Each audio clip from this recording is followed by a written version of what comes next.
Right, so I've got England Boxing's competition and events manager, and also Delicious Orie's club coach with me here, Mick Maguire.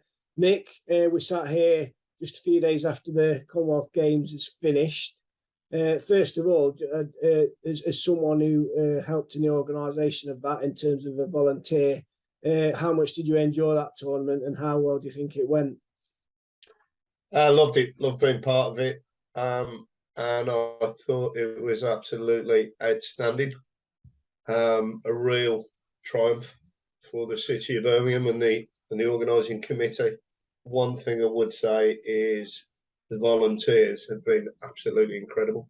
They're working 10, 12-hour shifts, 10, 11 days in a row, and they do it with a smile on their face. So none of it could really happen without the volunteers. So I think they deserve the biggest credit. It was marvellous wandering about Birmingham, you know. A lot of England boxing officials in there as well, weren't they, helping out, which is great to see. Absolutely, yeah. Across the board as well, Matt. So there were we had England boxing representatives in the field of play. We had them at the athlete services at back of house. We had them with the judges and technical officials. So we played. I think England boxing played a massive part in the success of this story, in fairness, alongside all the other volunteers. Absolutely. So yeah, just wanted to catch up with your thoughts on Delicious winning the gold medal. Let's firstly go back to you first meeting him when he first walked through that gym door. What were your first impressions? He's big. You couldn't really miss him. He was 6 feet. He was very thin back then, so he was a bit of a beanpole, really, because he was only, I think he was just coming up towards 19.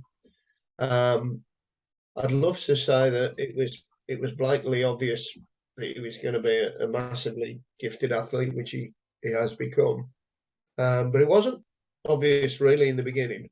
What he did have, though, and what really stood out from the start, was he had an invincible self-belief and desire to improve and work harder.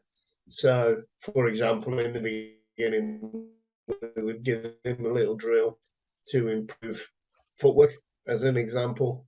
And it would be obvious when he came back in the gym 2 days later that he'd done nothing but practice that while he'd been away, because the improvement was very, very quick. So, yeah, just an extremely dedicated and driven young man. I think he's quite a naturally gifted sportsman, because obviously he was a decent basketballer, wasn't he, when he came to you? Yeah, he had balance.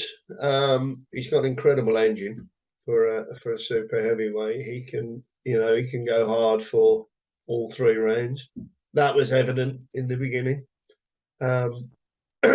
So yes, athletically, he's gifted. He's naturally gifted. But I think the biggest thing is the mindset. It's I've never come across anything like it in 35 years of coaching. He is just absolutely driven towards the end goal. And he told me early on, I'm going to win the Olympics. Who knows? Perhaps it might happen. Fingers crossed. Yeah. In terms of how you've helped him as a coach, what's been the biggest influence you've been able to have on him? Given obviously he's got that natural talent. What we did was, not just myself, there's a whole coaching team involved at the club. So what we did was we spotted early on that he had this drive and this incredible engine, and we fast-tracked him in some ways. We took little chances early on. He won the development championships, and I took the decision to skip the Class Bs, which was still in operation at that time, and go straight to the elites, because I didn't really think that he'd learned too much. I was fairly sure he'd probably win the Class Bs, but I thought he'd learn more mixing with the elite level boxers, which he did. He got to the quarterfinal the first year. He got beat by the eventual winner, Ches Nihal, won it that year on a split. That gave him more belief. And then, as you know, we came back the next year and we triumphed and won it. So we took the right chances, the right calculated gambles at the right time, and fortunately for us, they worked out, because they don't always work that way. You know, they can just as easily go wrong. The other massive thing that happened was we had so an ex-boxer that used to box for me some years ago, Anthony Rogan. He is a strength and conditioning specialist, and he gave up his time free and really worked with DJ through that period from the first elites to the second one that he won, and packed on 5 or 6 kilo of lean tissue on him. That made a massive difference in his physicality, you know. So there's a lot of praise that needs to go to Andy Rogan as well, along with all the other coaches. It's not a one-man job. Absolutely. Is it quite rare for someone to take up boxing at that kind of age, you know, late teens, and do so well so quickly? It's so in my experience, it's not rare for people to take it up in the late teens. What generally doesn't happen is they don't excel quite so much. So because we're city centre based, we get a lot of young adults coming in, have never tried boxing before, want to get involved. They usually stay 1, 2, maybe 3 years, have a great time out of it, compete a little bit, and then go and get on with their lives. That's the 99.9% of the people that arrive with us. And every now and then, if you're fortunate, somebody like DJ walks in. You got to be lucky enough for him to walk into your gym in the first place, haven't you? So, you know, we acknowledge that as well. Yeah. You mentioned it there briefly, the National Amateur Championships, but how important is winning that? You know, it's essentially the biggest prize in English amateur boxing in terms of someone's progression to GB and to international honours. Huge, absolutely huge. That's the turning point.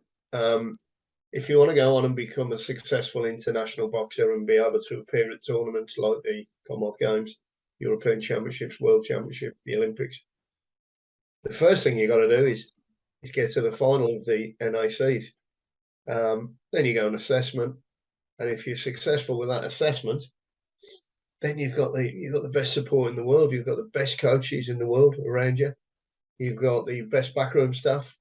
The investment is huge. Medical support, video analysts, psychological support, it's absolutely huge. And that's where the real big gains come from, because now you are having to operate above your comfort zone all the time. And the ones who can cope with it thrive, and the ones who don't fall by the wayside.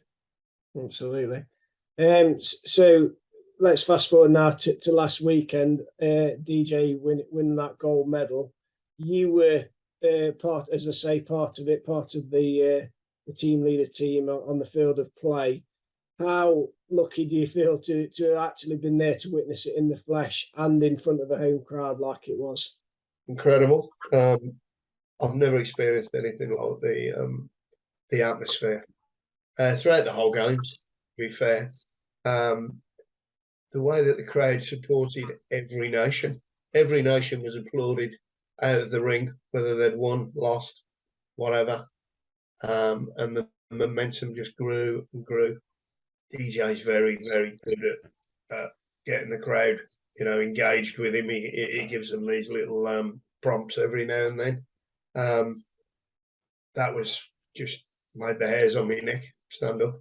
I actually, so thankfully, I don't think they got it on camera. I hope not. But I was shedding a tear as he came out. He also spoke to me the following morning and said he couldn't come out to see me because he was in tears and he knew we'd just both get worse. So it was a very emotional thing as well.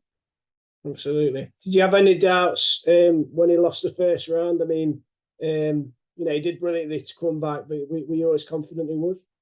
Yeah. Home crowd, knowing the mindset DJ has, I was very confident. I think the judges weren't overly keen on the boxing and were scoring the front foot stuff a little bit more for the final. So DJ or the coaches or in unison obviously took that decision. I mean, you'd have to ask them, but that's what it looked like to me. They took the decision to go and meet him head on.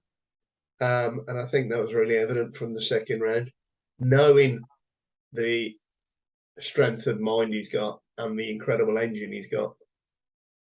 It's only going to end one way, really, once you take him on in a fitness battle, because he's got this incredible engine. So I was fairly confident. Once I saw the second round then, I was very, very confident, because the opponent was tired badly with me towards the end of the second round. So, but it made a great story, didn't it?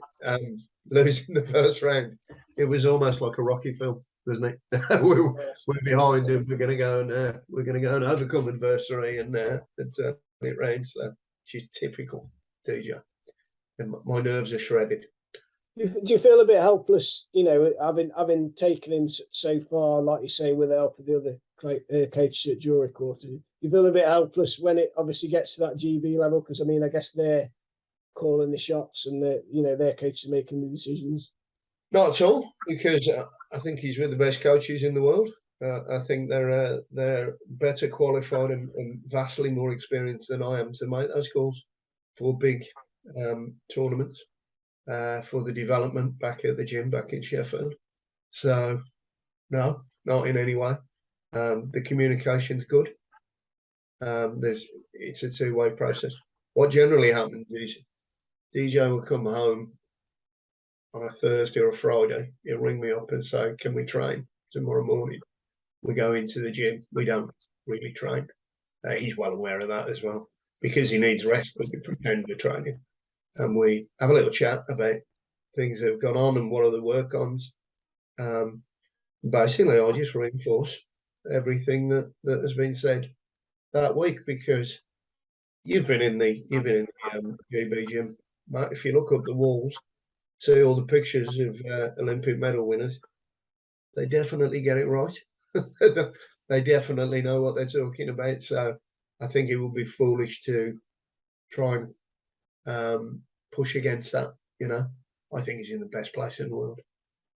What's DJ said to you since his gold medal win? Well, we had a little chat Monday morning. Just a general, how pleased he was, how much he enjoyed the atmosphere. He said to me that once he found out he was down for the first round, he thought to himself, "There's no way I'm coming out of here with a silver medal. No way, it's not happening." So obviously pushed on the way he did. He's been very, very busy this week with various different media commitments. So other than Monday morning, he's texted me a couple of times just to tell me what's going on. Some I could tell you about, some I can't. So let's leave that one alone. There are different little things going on that are going to give him great exposure, for the future. So he's living his best life. And speaking of that future, I mean, what do you see is coming next? Is an Olympic medal a possibility? Do you think, if he keeps progressing? Well, as I said to you earlier, he told me early on when we started working together, "I want to win an Olympic gold medal." And I said, "Right, let's see if we can win a national championship first, and then we'll take it step by step." It's going to be a tough ask for Paris, because we haven't got that long, actually, to get ready. But he's took bronze at the recent Europeans. He's took gold at the Commonwealth Games. He'll be 2 years further down the line. It wouldn't surprise me at all. Wouldn't surprise me at all if he picks up a medal of some colour at the Olympics. And please God, it'll be a gold one. But that was always the long-term goal, and that remains the long-term goal for us. Absolutely. Well, all the very best of luck with that, Mick, and thanks for that insight into DJ and indeed the Commonwealth Games, which was, I think everyone would agree, was a terrific tournament. Thanks very much. Pleasure, mate. See you soon.